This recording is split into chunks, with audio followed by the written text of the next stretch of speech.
బెల్లుగూడలో bumper offer 3,75,00,000 G+2 4 BHK villa కొనండి.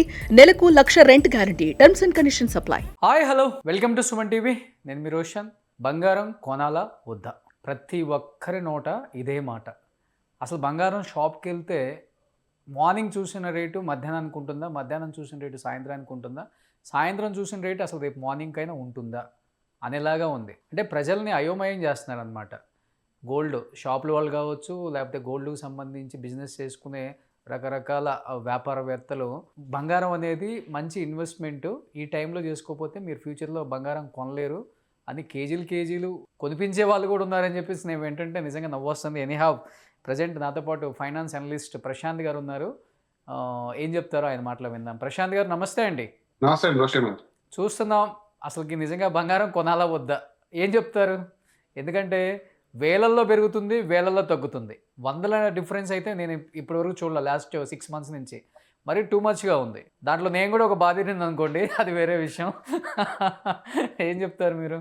Definite గా మీరు మొదట అన్నట్టు బంగారం అనేది చాలా లాంగ్ టర్మ్ పెట్టుబడితో స్థిరంగా పెరిగే ఒక ఇన్సూరెన్స్ అసెట్. అది ఎప్పుడు కూడా ఫైనాన్షియల్ అసెట్ కాదు. అంటే ఫైనాన్షియల్ అసెట్ అంటే జనరల్ గా మీరు పెట్టే రియల్ ఎస్టేట్ కానీ, ఎఫ్డీస్ కానీ, మ్యూచువల్ ఫండ్స్ కానీ, స్టాక్ మార్కెట్ కానీ, ఇతరాత్రలు ఏంటంటే అందులో పెట్టి ఒక గ్రోత్ అసెట్ గా పెట్టుకుంటారు. బంగారాన్ని జనరల్ గా సేఫ్టీ అసెట్, అంటే ఏదన్నా కూడా మనకి ఏదన్నా ఇంపార్టెంట్ ఎమర్జెన్సీస్ వచ్చినా ఫ్యామిలీ అన్నట్టు ప్రపంచంగా ఆప్తంగా అన్ని కుటుంబాలు కూడా అంతో కొంత బంగారాన్ని కొంచెం స్టాక్ చేసుకుంటూ పెట్టుకుంటాయి. బట్ లాస్ట్ 2 years లో మీరు అంటున్నట్టు బంగారం అమాంతంగా, అంటే ఒక 2025 లోనే 75% రిటర్న్ ఇవ్వడంతో ఒక్కసారిగా అందరి దృష్టి బంగారం వైపు పడింది. సరే అంతో కొంత బంగారం పెడితే 1 year లో మనకు 1 lakh కాస్త 1,50,000 అనో 2 lakhs అవుతుందన్న ఆశతో చాలా మంది కూడా బంగారు మార్కెట్ లోకి డిఫరెంట్ మార్కెట్ లోకి ఎంటర్ అయ్యారు. ఒక ఎగ్జాంపుల్ నేను చెప్తాను. కేవలం 2025 లో ఈటీఎఫ్ లో, అంటే ఎక్స్చేంజ్ ట్రేడెడ్ ఫండ్ అంటారు, ఈటీఎఫ్ లో మాత్రమే $70 billion బంగారం మీద ఇన్వెస్ట్మెంట్ జరిగింది. అంటే దాని ఒక ఫైనాన్షియల్ ఇన్స్ట్రుమెంట్ గా మారిపోయింది. సో వన్స్ ఏదైనా సరే ఒక ఫైనాన్షియల్ ఇన్స్ట్రుమెంట్ గా మారితే దాని ఫ్లక్చుయేషన్స్ ఒడిదొడుకునేది చాలా ఫ్రీక్వెంట్ గా ఉంటాయి.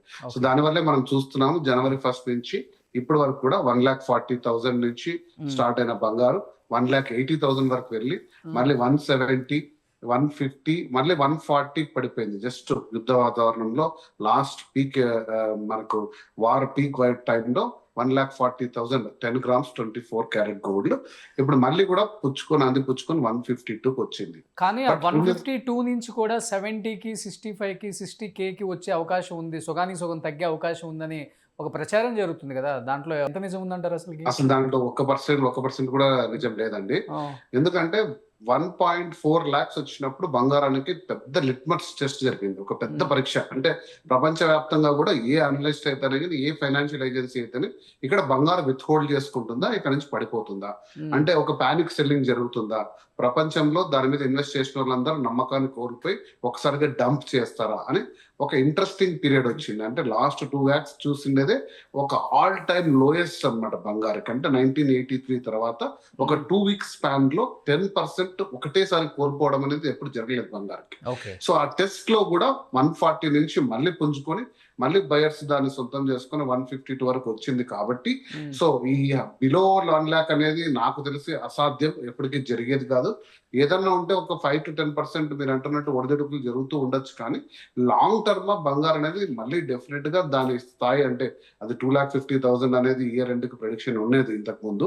సో బహుశా ఇంకొక 8 months కానీ 10 months పట్టినా కూడా బంగారం అనేది స్టిల్ గ్రోత్ మార్జిన్ లోనే వెళ్తుంది. కానీ పడిపోయి మళ్ళీ 60-70 వస్తుందని మాత్రం డెఫినెట్ గా ఎటువంటి సైంటిఫిక్ గానీ అనలిటికల్ డేటా దానికి బ్యాకింగ్ లేదు. ఓకే. అంటే ప్రశాంత్ గారు, ఇప్పుడు చూస్తుంటే మనకి లిక్కర్లో సిండికేట్ ఎలా నడుస్తుందో సేమ్ బంగారంలో కూడా సిండికేట్ అలానే నడుస్తుంది. చూస్తుంటే నెంబర్ ఆఫ్ షోరూమ్స్ పెరిగిపోతున్నాయి. బంగారు డైమండ్ బిజినెస్లోకి వచ్చే వాళ్ళు కూడా ఎక్కువైపోయారు. ఇప్పుడు పెద్ద వాళ్ళు కూడా ఈ బిజినెస్లోకి వచ్చేస్తున్నారు. ఈ మధ్యకాలంలో మనకి మీరు చెప్పినట్లుగా లాస్ట్ January పెరిగిన దగ్గర నుంచి ఇప్పటి వరకు చూసుకుంటే మన హైదరాబాద్ సిటీలోనే కొన్ని వందల షోరూమ్స్ ఓపెన్ అవుతున్నాయి. ఇది దేనికి సంకేతం అంటారు? ఎలా చూడొచ్చు అసలు దాన్ని? డెఫినెట్ గా ఇండియా, ఇన్ పర్టికులర్ హైదరాబాద్ ఎప్పుడు కూడా కన్స్యూమర్ మార్కెట్. ఇండియా అనేది కన్స్యూమర్ మార్కెట్. అంటే సో మనము ప్రొడక్షన్ కంటే కూడా ఎక్కువ కన్స్యూమ్ చేస్తుంటాం, ఎస్పెషల్లీ బంగారం. ఎందుకంటే బంగారం మనం ఆల్వేస్ దిగుమతి చేసుకుంటాము, అది కూడా డాలర్స్ వెచ్చించి. సో ఇది ఎందుకు సంకేతం అంటే రెండిటికి, ఒకటి పర్చేసింగ్ పవర్, ప్రజల దగ్గర కొనే శక్తి పెరుగుతుంది, అంటే ఇన్కమ్ స్థాయి పెరుగుతుంది. ఎలా పెరుగుతుంది సార్? మరి అంత రేట్కి వెళ్ళిపోతే పర్చేస్ అసలు కొనే నాదుడు ఉంటాడు అసలుకి? ఎవడైనా కొనగలరా? 2-3 లక్షలు జాబ్ శాలరీ వచ్చే ఒక సాఫ్ట్వేర్ ఇంజనీర్ అయినా కొనగలడా అసలుకి? డెఫినెట్ గా అంటే మార్పు ఎందులో వచ్చిందంటే ఇన్కమ్ స్థాయిలో గణనీయంగా మార్పు రాలేదు. మీరు చూడాల్సింది ఏంటంటే ఇప్పుడు మన ఒక 100 రూపాయల పెట్టుబడిలో ఎక్కువ శాతం రియల్ ఎస్టేట్ మీద పెట్టేవారు లాస్ట్ 4 years లో. ఎక్కడ భూమి కొనుక్కోవడము, ప్లాట్లు కొనుక్కోవడము, ఫార్మ్ ల్యాండ్స్ కొనుక్కోవడము, అగ్రికల్చర్ ల్యాండ్ కొనుక్కోవడము, కొద్ది స్థాయి స్టాక్ మార్కెట్ లో పెట్టేవాళ్ళు, మ్యూచువల్ ఫండ్స్ లో. మీరు చూస్తే లాస్ట్ 2 years నుంచి అందులో దాదాపుగా అంటే ట్రేడింగ్ ఆగిపోయింది. అంటే రియల్ ఎస్టేట్ మార్కెట్ చూసినా కూడా మీరు, లేదా స్టాక్ మార్కెట్ కూడా చాలా పడిపోతూ వస్తుంది. అందులో ఇన్వెస్ట్మెంట్ తగ్గుతూ స్థిరమైన పెట్టుబడి ఏంటంటే గోల్డ్ వైపు ఉంటే మనకి ఎప్పటికైనా ప్రొటెక్షన్ ఉంటుందని. సో నేను ఒక 100 రూపాయల్లో 10 రూపీస్ ఇన్వెస్ట్ చేసే గోల్డ్ ని 20 రూపీస్ చేశాను, 25 రూపీస్ చేశాను. అది మీకు ఎగ్జాంపుల్ నేను చెప్తాను. మన ఆర్బీఐ అంటే మన దేశం కూడా సేవింగ్స్ చేస్తుంది కదా, అందులో ఆర్బీఐ కూడా లాస్ట్ ఇయర్ 55 టన్స్ గోల్డ్, ఒక పోలాండ్ గవర్నమెంట్ 150 టన్స్, ప్రపంచవ్యాప్తంగా ప్రభుత్వాలు వాటి యొక్క ఫెడరల్ బ్యాంక్స్ కూడా టన్నుల కొద్ది గోల్డ్ రిజర్వ్స్ పెంచాయి. ఎందుకు? వారి లక్ష్యం వేరే, డాలర్ ఆధిపత్యం తగ్గాలి. ఎప్పుడైనా సరే బంగారు హైయెస్ట్ కరెన్సీ వచ్చి డాలర్ అనే వెపనైజేషన్ చేస్తుంది అమెరికా, కాబట్టి బంగారం విలువ పెంచాలి, డాలర్ ను తగ్గాలనే నెపంతో తీసుకున్నారు. కానీ దాని వాల్యూ గ్లోబల్ గా అందరూ కూడా బెనిఫిట్ అయ్యే రూపంలో బంగారం కొంటున్నారు. సో పర్చేసింగ్ పవర్ పెరిగింది అంటే నా దృష్టిలో ఇన్స్ట్రుమెంట్, సేవింగ్ ఇన్స్ట్రుమెంట్ లో బంగారు కొనడం అనేది మార్పు జరిగింది. మీరు అంటున్నట్టు మీరు ఒక బాధితుడు అన్నారు, కానీ మేబీ లాంగ్ రన్ లో మీరు కూడా దాని బెనిఫిట్ తీసుకుంటారు. ప్రతి ఒక్కరు కూడా వారి యొక్క బంగారు పెంచే స్థాయిని, బంగారు పెంచుకునే ఇంట్రెస్ట్ ని పెంచుకున్నారు. అంటే ఇంతకు ముందు కేవలం లేడీస్ మాత్రమే ఇంట్రెస్ట్ చూపించేవాళ్ళు, ఒక ఆభరణంగా తెచ్చి అలంకరణగా పెట్టుకోవాలి. ఇప్పుడు మగవాళ్ళని కూడా రుద్దేస్తున్నారు అనమాట. చెప్పాలంటే వాస్తవంగా ఇప్పుడు బాధితుడే నేను ఎందుకన్నానంటే, ఇప్పుడు ఇప్పుడు మీరు ఒక గొప్ప అనలిస్ట్, ఫైనాన్స్ అనలిస్ట్. ఇప్పుడు మీరు బంగారం తగ్గక ముందు, తగ్గిన తర్వాత మీరు ఎంత బంగారం కొన్నారు ప్రశాంత్ గారు? నేను మీకంటే దాదాపు తక్కువ కొనిండొచ్చు. సో అనాలిసిస్ లో చెప్తాము. అంటే ఇంట్లో నేను కొంచెం కొద్ది వరకు పెంచగలిగినా కానీ మనం మరి ఎక్కువ స్థాయిలో లాభపడిందంటే ఏం లేదు. నేను కూడా ఒక సాధారణ స్థాయిలో కొనేది గోల్డ్. ఓకే. ఎందుకంటేనండి ఇప్పుడు బంగారం అనేది అంటే మనం చూస్తే లాస్ట్ 1.5 year నుంచి కూడా ఎటువంటి దేని మీద కూడా ఎంత రేట్లు పెరిగిన దాఖలాలు మనకు కనిపించలేదండి. ఓన్లీ గోల్డ్ మీద డబల్ రేట్ వచ్చేసింది అనమాట. 5,600, 5,700 ఉండేది గ్రాము. అలాంటిది 7,000, 8,000, 8,000 నుంచి 12,000, 15,000, 16,000 టచ్ అయింది అనమాట. 17,000 వరకు వచ్చింది. అంటే సిల్వర్ కూడా చాలా అదే మొత్తంలో రిటర్న్ ఇచ్చింది. అంటే ఒక 50,000 తీసుకెళ్తే ఒక మంచి చైన్ తెచ్చుకోవచ్చు, అలా ఉండేది.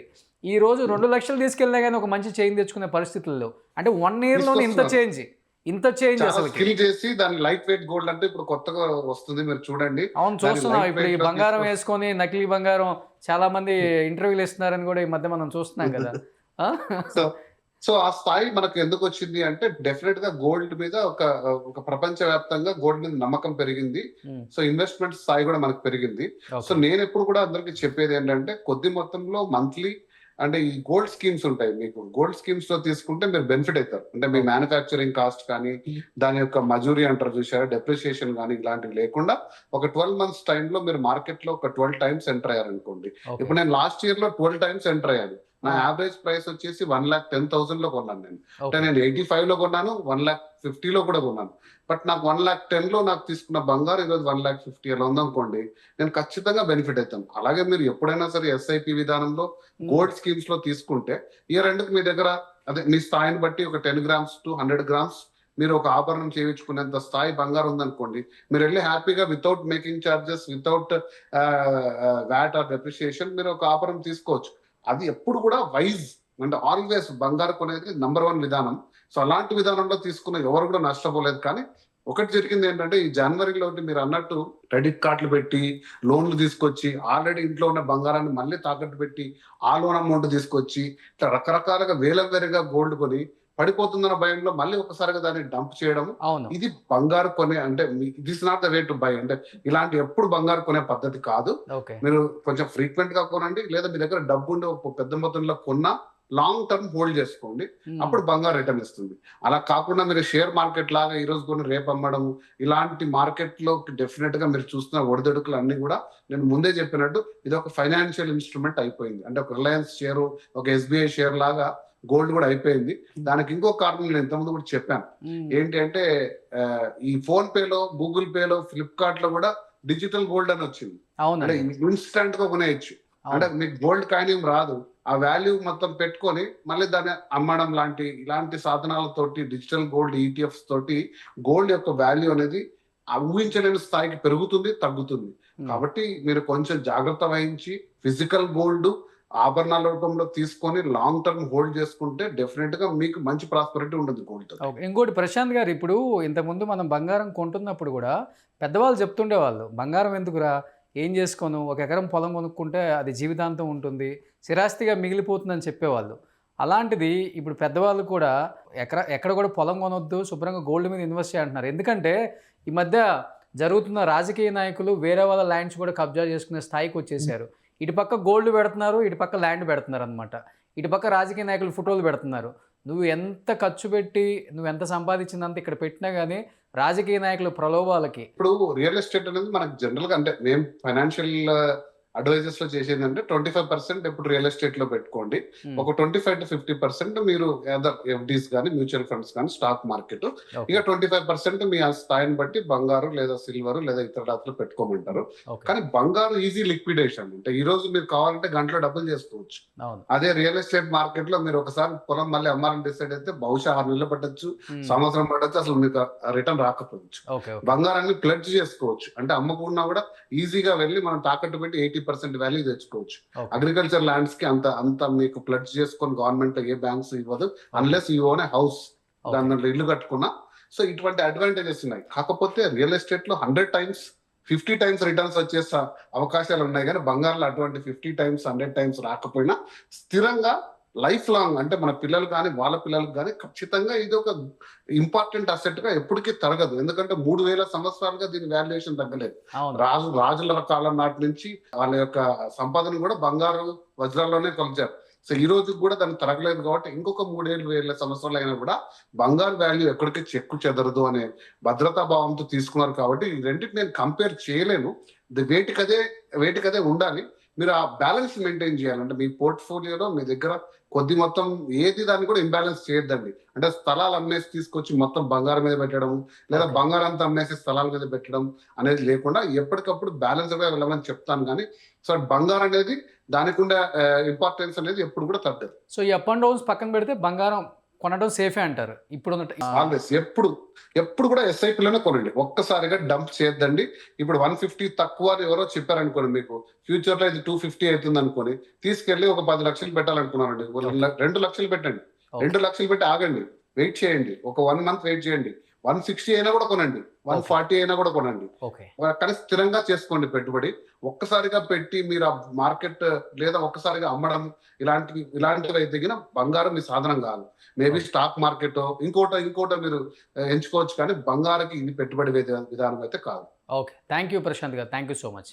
Thank you.